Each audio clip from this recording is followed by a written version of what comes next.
Asta este o Sanie, dar parcă îi lipsește ceva. Băi, e sigur, mă, că facem ce trebuie? Da, mă, dar dă-i și tu mai tare. Păi nu pot, mă, frate, e maxim. Băi, ne trebuie o Sanie mai extremă, ne trebuie ceva mai rău de atâta, Edi. Sanie rapidă, aveți? Ok, mulțumim. Să-ni găsim și noi? Mai avem. Nu mai sunt? Deloc? Zi. Nu, mai Nici vreun foraș, eu? Mai erau de la în față? Pe culoarul Mai erau principal. acum? Dar să-ni nu. Bun, deci cele două variante, Edi, albastru sau roșu. Păi mai bine te dai pe aia, mă, că e de tabla, alunecă mai bine, pe lopată. Știi care e faza? Dacă tot e să facem un foraș, nu mai bine îl facem noi ca la carte? Să facem un foraj mai mare? Aha. De tablă? Da, de tablă, dar mare. Nu știu dacă ai aceeași idee pe care o am și eu în cap. Așa. Să luăm tablă de aici? Am o idee și mai bună de atât. Ok. Salut, salut! Salut! Găsim și noi la tine o capotă de mașină, de ceva de nu-ți mai trebuie, îndoită, strâmbă. Da, alea de le-ai troscănite, de nu le caută nimeni.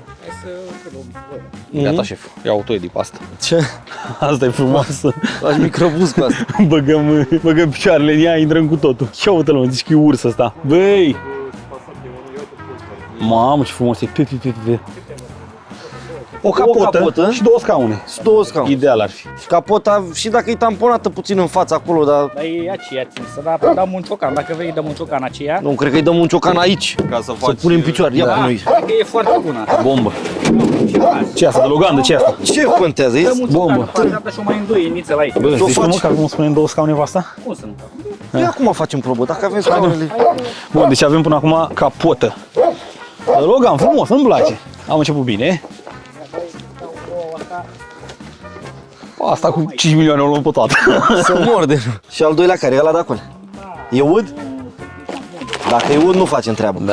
Dar întreabă de curiozitate că sunt astea de la... De la Matiz. Hai mă, fraților, că facem un proiect acum. Iese, mă? Iese bombă, cred că. Ești mic, cred că capota ai dreptate, dacă o îndoim puțin invers, bam, bam. Ții picioarele pe ea acolo, știi? Corect, da, Și nu se înfige. Ideea e că dacă e dreaptă și dai într-un ciot, te înfigi în el, știi? Așa, dacă e puțin sucită, Dai mai rău în o luăm și o batem de ceva, nu știu. Cred că o să iasă cam cea mai extremă Sanie ever. Mi-e frică de două lucruri, frate, că ne Ne rostogolim. ținem unul de altul, mă, de aia. Da? Nu știu, ce frumos, toată încrederea am Ne în luăm el. în brațe. Hai să vedem ce știe băiatul până la urmă. Ne dă la scaune bune. Astea? Ce bani? Și cât sunt? 60 de lei bucată. Ăla e. Bombă, hai. Și pe capota aia cât? 60 de lei unul. Da, Ok. Și capota? 120 astea? 150 toate? Nu, 150. Păi 60 de lei, 120 și pe capotă cât vrea? Nu, 60 de lei, 1 milion jumate scaunele și 2 milioane cu tot cu aia, tot capot. Cu tot capota aia? Tot capot. Haide mă să facem, da. 2 milioane toate, da? Da. Gata, șef, îți dau banii? 3 arul ăsta? Ce zice și el? De ce, care grilele alea? Păi? Da, am dat și BMW. Așa vrei? Pui un picior acolo, la plăcere. Și e Ai și de ce ridicat. să o legi, știi? Ce are, mă? Are cauciucurile alea pe el. Nu-mi dai bubuita asta în locul aia? Că văd că e bușită. Vino să o vezi, să nu zici că am făcut ceva. Să vedem, nu? E a noastră. Edi are și o afinitate pentru BMW-uri și când a prins capota asta de BMW a zis că nu, asta e meserie. Dar cred că asta ne ajută că e și mai mare. Vezi că e tablă și taie. Gata, gata, ușor. Stai că o scap. Stai așa să nu-și dă un suior. Gata. Ce Da? dacă? Și noi ce facem cu ea, Mihai? Ia uite, are și emblemă. Bun. Are și emblemă. Da. Să vedem emblema acolo, Mihai. Hai că ducem pe asta la mașină. Nu jos, mă. De ce? Să-i fac proba cu scaunul ăsta. Pe mă, ești nebun. Ia uite ce mare e asta. Mamă, să vezi ce zdrângâne asta. O agățăm mână lapă de desubt pe alea, asta nici nu pleacă, ești nebun. Hai dat. Ia uite, mă. Ia uite ce avem aici. Ia uite ce trovește asta. Trebuie să o prindem în ceva, să nu ne omoare, să ne după la valiere. Îi dăm 2 afte de sudură ceva pe ea. Nu cred că poți să sudezi tăblița aia. Și șuruburi, a? Uite ce Rusane, 200. Gata. Ai plătit, mă? Da, tată. S-a achitat suma de 200 de lei. Bun, acum hai să vedem cum le prindem pe astea, voi, Edi. Tot în videoclipul ăsta, dragilor, o să vă prezentăm și frumoasa mașina lui Edi, pe care aproape a terminat-o. Dacă îi dă o spălare, e țuț, dar i-a pus cauciucuri, i-a pus jante, i-a pus talentul României. Punem tabla, punem alea peste și gata. Pe lângă asta, Edi, ești pregătit să-i dăm și o verificare pe care vertical la mașina asta ta? Sau ai Faci tu emoții? gestul ăsta să... Sau ai emoții? Nu, tată, vă verificăm. Ia-o de aici, așa. Ia-o de margine. Gata, tată. Cam frig, bă. Mamă, trebuie să ne luăm mânuși. Ne-am ales și zi bună de filmare, fraților. Afară cred că sunt acum vreo minus 12 grade, minus ceva. E cea mai teribilă zi pe care putem să ne alegem. Nu e, mă, e bun. Da, mă, e bună să ne dăm cu Sania, da, de filmat. Ia dă trage spătarul pe spate, mă. Atât. E și pat, e și tot ce vrem. Acum o să dăm niște chingi frumos, zang, să le fixăm cât mai bine posibil. să nu cadă, corect. Vezi tu că pleacă astea de aici? Astea n-au mers nici când mergea mașina, mă, da pe acum. Mă bazez pe Edi, fraților, a prins la chingi la viața lui. Băi, e și frig afară, nu prea-ți vine stai să...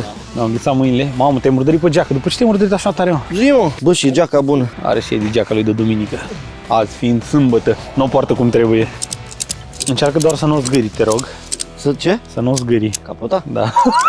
De ce faci, că o pui în sufragerie? Cred că ăsta e primul clip filmat după foarte mult timp la mine acasă la Ograda, fraților. Pentru că eram în weekend aici cu toții și am zis că e o idee bună să filmăm aici. E frig de mor, efectiv. Și eu mă plâng în timp ce Edi face toată treaba, fraților. Hai, big like, Edi, în comentarii. Poate negociem și noi partea. Bine, haideți că e frig, haideți să intrăm în mașină financiară. pentru că este foarte frig. Poate renegociem și noi, poate vede cineva cât mă chinui. Uite, am murdărit geaca, îți dai seama, pernuță de pervol. Scrieți-ne în comentarii la câte like-uri îi mărim salariul. Nu, zi tu, la câte like-uri îți mărim? Nu, că... La 3. Zi tu, Mihai. 1000. La 1000 de like-uri? Ok, deci la 1000 de like-uri luăm banii de la Mihai și îl dăm lui Edi.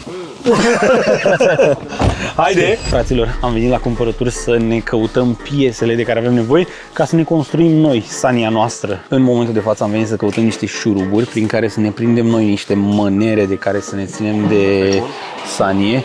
E bun. Ia. Este, Da. este Asta e periculos. e foarte mare. Mare. Imens ăsta, ești nebun. Ai zis că ne trebuie să de-alea astupate pe rotund, nu? Da. Ok, hai să căutăm șuruburi pe rotund atunci. Ia-te mai încolo, pop. Aici nu mai sunt șuruburi, aici sunt hol șuruburi. Am învățat asta de la toate seriile de construcții pe care le-am făcut. L-am avut și pe Patrick aici, uite, ceva de genul, zici tu? Da, păi cred că Oricum nu contează că e înghețat afară, cred că o să meargă brici. pe orice, nu? Da, da, să da. luăm șuruburi normale. Bun, ok, hai, câte trebuie să luăm? Ideea e că nu știu cât de lungi trebuie să fie, mai bine le luăm mai lungi Da, puțin. exact, și le punem în sus și le tăiem cu flexul dacă e ceva. Cam alea sunt. Luăm de astea? Ia 8 de alea, da. Ok, bun. Deci am primit directivă de la Uniunea Europeană, 8 de astea trebuie să luăm, 4. Stai să mă asigur eu că sunt toate la aceeași dimensiune, să nu mă trezesc că ajung acolo, că acum nu mai avem horba așa aproape ca la Patrick, astăzi avem un clip în deplasare. Ia vezi, intră asta pe ele. 8 de astea. Perfect. Mamă, ia-i codul de la ele. 1, 7, 2, 8 și acum imprimare etichetă. Frumos. Luăm și o pungă din asta frumos. Așa. Și punem astea aici. Câte ai luat? Dar astea am luat un pumn așa, cum Da. mai cad în zăpadă, le mai Păi și pierd. câte sunt? 2, 4, 6, 8, Ah, 10, ok, 12, ajung. 14, 16, 18. Perfect. 19 lei astea. Ma. Aici, fraților, am luat cam ce ne mai trebuia, iar acum mergem să facem magia, mergem să instalăm toate astea, încercăm să le montăm cât mai safe posibil, dacă poate fi ceva safe în ceea ce am plănuit noi astăzi, dar rămâneți cu noi pentru că ce urmează să facem o să fie... Acum, trebuie să le demontăm, Edi. Da. Luăm una câte una sau luăm cu totul? Îndreptăm ăsta aici și luăm Ok, așa. hai. Pe partea asta Să le are. ducem pe poziție. Bă, dar știi, n-am făcut și noi proba, mă? Ia. Cum stai în ele, mă, frate? Ai dreptate, mă. Bă, ăsta e... A, să lasă și n-am. Bă, Da, mă, e ok. E mișto ăsta, nu? Da. Te Ar pup, merge salut! De pește. O, salut, cafeluță Bogdan, ce se faci? poate? Cum ai zis? O cafeluță la masa 6. Dar ce și mă aici? Nu, nu cu tine vorbeam, în spate. Dai seama acum o să facem noi cu aia. În fine, Haide, hai. Ăsta e unul. Așa. Ăsta e al doilea. Bam. Acum, Așa, hai să aducem... capotă. Bă, să mă schimb și eu geaca asta, mă. Păi du-te acum. Hai, lasă. Păi lasă Când ce? mă întorc. Dar știi ce m-am gândit, Edi? Ia zi. Cu ce legăm capota de mașină? Capota de mașină? Da, chiar Chingile mele, mă, cu ce crezi? Bun, bun. Ia dă-o așa, dă-o peste cap așa. Ia ziceți-ne și nouă, fraților. Ce zice capota asta, tată? Bine, Deci deja, e mai bună. deja am testat-o. Ia vezi, mă, frate. Vezi că murdărești Mândria. aici. Să nu hârjim gard. Gardul. Asta Fordul să face, dar gardul. Pentru ce nu știu, eu am mai fost toată la Bogdan acasă. Ai fost de mai multe ori la mine acasă, dar ultima dată când ai fost, Așa, ultima oară când am atunci fost, nu m-am mai lăsat asta să umblu cu tine. am intrat cu remorca în gard. V-am zis că nu știu cu remorcile cu astea cum se funcționează. Invers, așa, cu fața încoace. Așa tot. Bun. Mai în spate, îi zic eu. Hmm? Eu zic mai în spate. Uite, una vine acolo, una vine. Sau o dăm fix pe margine. Și așa frumos, una spre alta, pentru ca la, știi ce zic? Față în față. Da, nu, gen, nu, una așa spre alta, Aha. gen. Mai în față puțin. Da, Ok. ăsta e unul. Vine aici, vine acolo, totul e pe armător. Ia, îl pozăm și pe ăsta. Îți place cum arată? Ar fi frumos, nu știu. Eu sunt foarte, foarte mândru de ce am reușit până acum Știi care e belea, mă? Că am zis că facem mânere, să ne ținem de ele. și nu avem cum. Nu, că le facem de făcut. Da, nu putem pe stânga nu avem de ce, ne ținem de scaun. Pe oricum avem, uite, avem ăsta. Bormașină avem? Da. Adu bormașină. Gata, îi dau? Fă-i semne. A rupt spiralul, bă, cum o să apeși așa?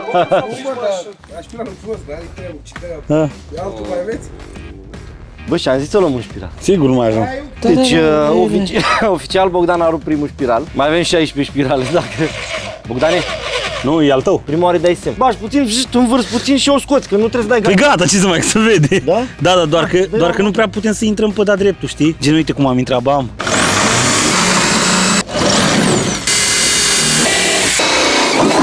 Am și talentul meu, stau degeaba așa, ca boierul. Bă, trebuie să regândim, frate. De ce? Partea financiară trebuie să regândim. Ah, ok. Frumos aici, da? Se vede, da? Mai avem nevoie de trusa din mașină Ok. și un ciocan. Mă duc să aduc eu. Și ciocan? Ai sau n-ai? Ciocan n-am. Mă duc să aduc. Ai idee nici eu n-am. Dă-i. Dă-i, mă, tare. Cu stările alte. Dă-i, mă, în el până ți-o ții la da? față. Hai, da, numai ți-o la până lângă el ai dă. Dă-te mai în dreapta. Stai așa. Al doilea l-am nimerit. Punem piulițe pe ăsta care intră. Corect. Prima oară, nu? Ăla îl împingem, da. Că iese piulița pe aici. Pe pune și ai, bă. Păi 3 sunt toate. Păi nu, 4 ne-a dus. Dă-i, dă-i. Hop! Dă-te jos, deci prinde piuliță direct aici pe stai și strâmb. Ok. Să mergem noi la Dede, mă, să nu luăm 4 șaibe, mă. Să mergem noi la risc așa? N-are, mă, nimic. Nu știu ce, ne descurcăm cu ce avem, nu? Ce-mi place să fac clipuri de astea în care nici n-avem tot ce ne trebuie. Dar partea bună este că nu suntem la Domnești, că dacă eram la Domnești mă trimiteau băieții a 7-a oară să luăm piese. Și acum Edi n-are ce să zic eu, pentru că a fost și el cu noi. Ei, dintre timp. Scuze. Nu stau atât de bine cu răbdarea. Ai treabă bună partea? Nu. Și de ce m-a lăsat pe mine să mă chinui, mă, ca pe fraier? Gata, mă. Oficial, fraților, am terminat primul scaun, m-a lăsat Edi să mă chinui ca pe fraieri. Stai bine? Nu. Îți cam place. Cum nu? Ia uite, cu piciorul ăla la plăcere. Vrem, ne trage Ciprian cu mașina. A, bă, că nu cade. Și nu mergem cu atâta viteză, frate. Bombă până aici, mai avem încă unul. Care va fi gata în timp ce vă rog să apăsați pe butonul de like, dar și pe butonul de hype, să vă abonați la canal și să vă aprindeți notificările, pentru că asta durează câteva secunde, iar pentru mine înseamnă enorm. Mamă, și din când în când mai vine tata, așa? Haide, mă, că am mai găsit 2 piulițe. Haide, mă, puneți-le și pe alea. Haide, mă, că voi n-ați fost, mă, în stare să luați 6 de alea, 6 de alea, 6 de alea. Fraților, am terminat proiectul, am strâns toate șuruburile, iar acum a venit momentul să testăm minunăția. Prima dată e Nu, așa ne-a fost vorba. Eu nu-mi risc viața pe așa, până nu văd că e funcțională. Eu o fac de făcut, dar până nu văd că e funcțională, eu nu mă bag în prostii de-astea. Bravo, da. Că nu intrăm în partea mică. Nu, nu că peste gardă. Cum? Dar stai, că aceea e mașina lui tata. Ieși, mă, desfaci asta din stânga de am lovit-o. Eu las-o jos. Pentru că avem scaune reglabile, putem să facem așa. Somn, frumos, plajă. Mare grijă la poartă. Mare grijă. Eu...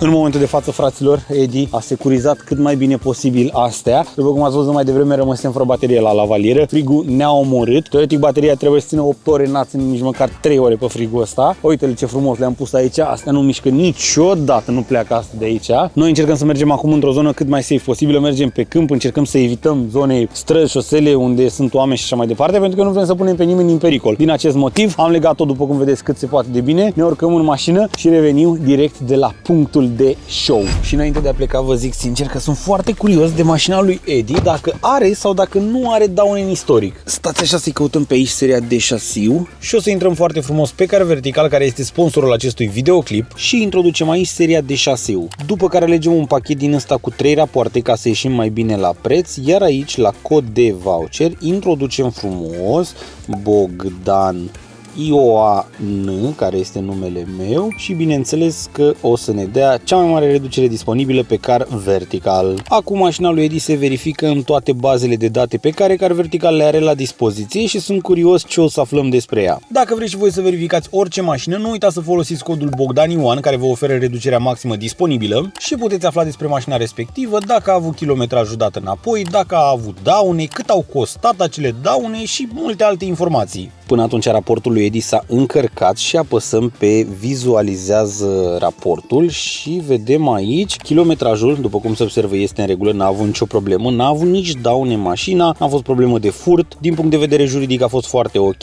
și văd aici, atenție la emisii, a avut o evaluare de emisii ridicate, nu, zice că mașina are niște emisii ridicate la clasa E, asta nu e o problemă. Vedem aici că avem un Suzuki Grand Vitara, motorul 1.9 din 2011, diesel, tot ce vrei pe aici, 127 de cai putere, cam așa arată graficul de kilometri, aici se vede că nu este absolut nicio problemă. Și da, băi băieți, aparent mașina lui Edi de off-road nu are absolut nicio problemă și mergem mai departe să testăm această bijuterie pe care tocmai ce am creat-o. Dar nu uitați de codul de reducere pe Car Vertical sau de linkul din descriere, care v-ar putea fi foarte folositor. Ca idee, fraților, am ajuns aici cu construcția noastră, cu BMW nostru de teren. Avem aici drona, am luat noi niște cadre frumos pentru că e prea frumos aici unde m-au adus pe mine băieții, doar că, după cum vedeți, sunt niște denivelări puțin cam mari stânga-dreapta. S-ar putea să ne pună probleme dacă am vrea să mergem cu, știți voi. Mai există vreo Sanie BMW în afară de asta?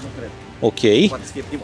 Da, da. Sperăm să nu fie ultima. Și mergem să căutăm o altă zonă care să fie așa mult mai plană, mult mai, ca să fie mai safe și pentru noi. Pentru că trebuie să vă recunosc, dacă ai dat într-un dâmb de ăsta, s-a cam dus poponețul.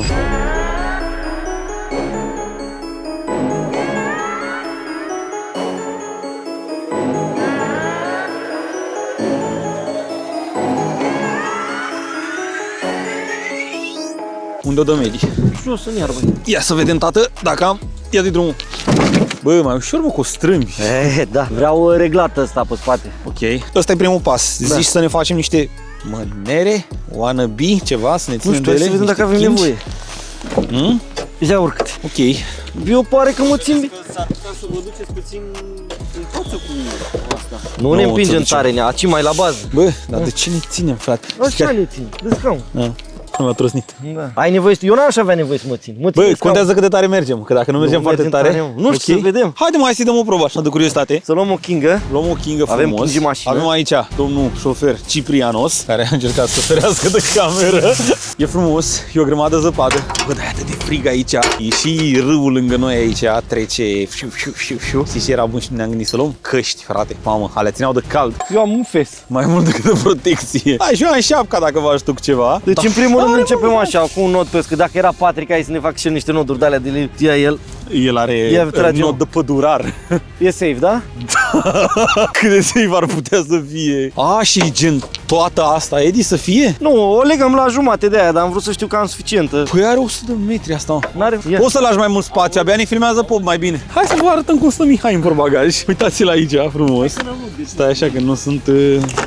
Las că nu prea mă pricep cu lumea. Da, mă, că îi mai fac ceva lui Pop aici, de mă pomenește. Bă, uitați-vă ce frumos să vede aici. Pac. Stați așa să dau eu luminositatea asta mai Ia vezi. bombiță. Cauciucuri. Are niște cauciucuri pe mașină, nicio grijă n-am de mașina asta. Ia uitați-vă. Așa sunt toate în cap și ia uite-le. Ia uite-le, tată, ce talent pe ele. Îl avem aici pe Mihai.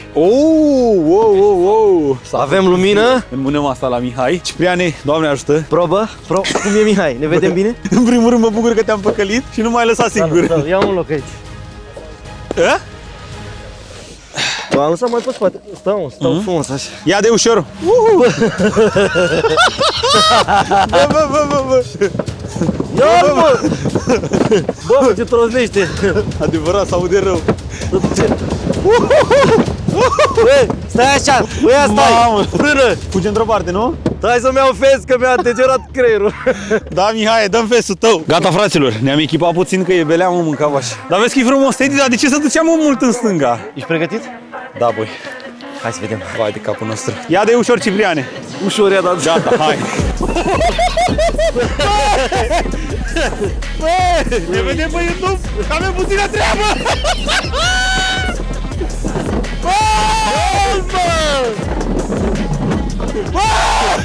Bă, gârla! Gârla, bă! Am zis că facem Sanie, dar Ia vezi. nu era bine așa. Uite ce frumos Ia e pe vezi, zăpadă. zăpada asta, mă. Da. Frumos, tată, da. Pe zăpadă e frumos rău. Rengile! Dacă aveam și noi două mânere să ne ținem de ele, Ia că Ciprian ne învârte. face scheme, mă.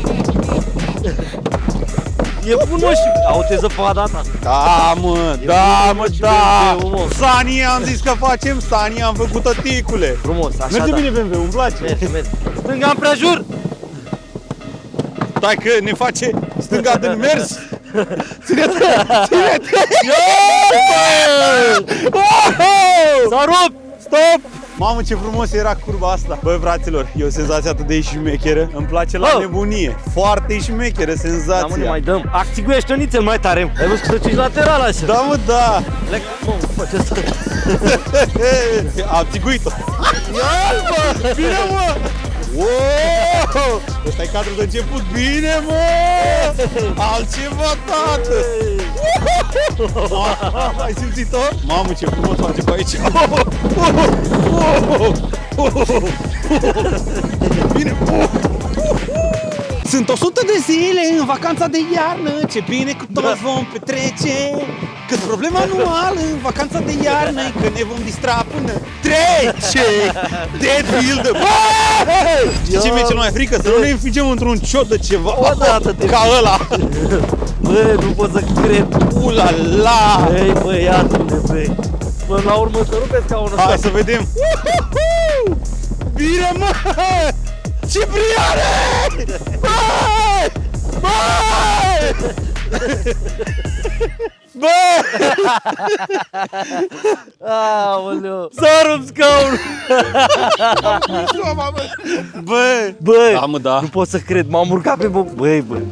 Dar stai prea pe spate, mă. Aia s-a rupt asta. Că era greutate? Greutatea pe spate, dă scaunul mai pe față. Bă, Bă, dacă bă. ne-ai învârtit în ultimul hal, nu mai pui!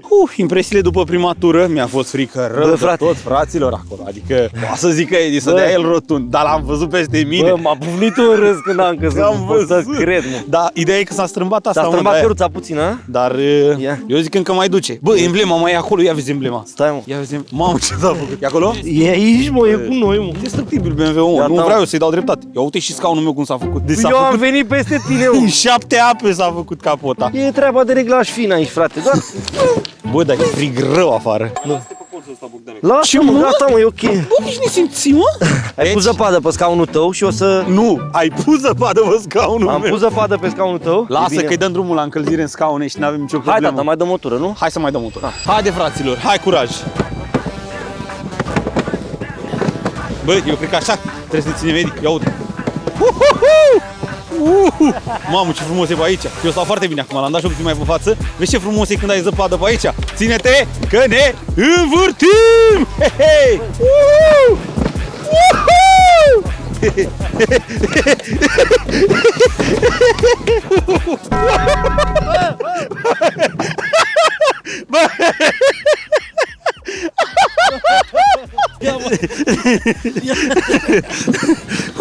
S-a strâmbat capota. S-a strâmbat puțin. Mamă, ce mi-ai prins mâna acolo de sub. Aceea sub mine. Fraților, ar trebui să vedeți cum a ajuns capota asta, dar pe lângă capotă. Uitați-vă puțin la scaunul ăsta cum s-a strâmbat. Deci, ca idee a lui Edi, a venit peste al meu, l-am mutat și pe ăsta și uitați-vă puțin la prinderile alea. Nu mai zic că șuruburile joacă în ultimul fel. E o distracție. Mi-a plăcut maxim clipul ăsta. Mai dăm o tură, Edi? Mai dăm, da? Mai dăm? Da. Hai, viteză, fraților! Ia să vedem! Mamă, ce trosnește acum după avaria suferită! Ce vrei, mă? Ia ce bine e pe zăpadă aici. Da, e foarte șmecher când ești doar pe zăpadă și nici nu troscăne asta în ultimul hal. Știi ce Ia zic uite eu? aici. Să o păstrăm, Să o păstrăm? poate O vin pe păstrăm. mai mari. Adevărat. Da? Ia uite ce frumos. Fii atent, cine învârte acum. Poate Fii atent, facem rost fii atent de- talent. Ia uite. Mamă, mamă, cum... miros de zăpadă. Da, în gură, miros de zăpadă în gură. Ce miroase a zăpadă mâncava. Mamă, mamă, ce talent. Băi, hai să ne sucim noi așa să vedem dacă... Ia uite-o. Ce, mă, vrei să că tu ai sucit-o? Da? Niciodată. Fii atent, ia uite. Nu, ai dreptate, n-am spus. Vrei?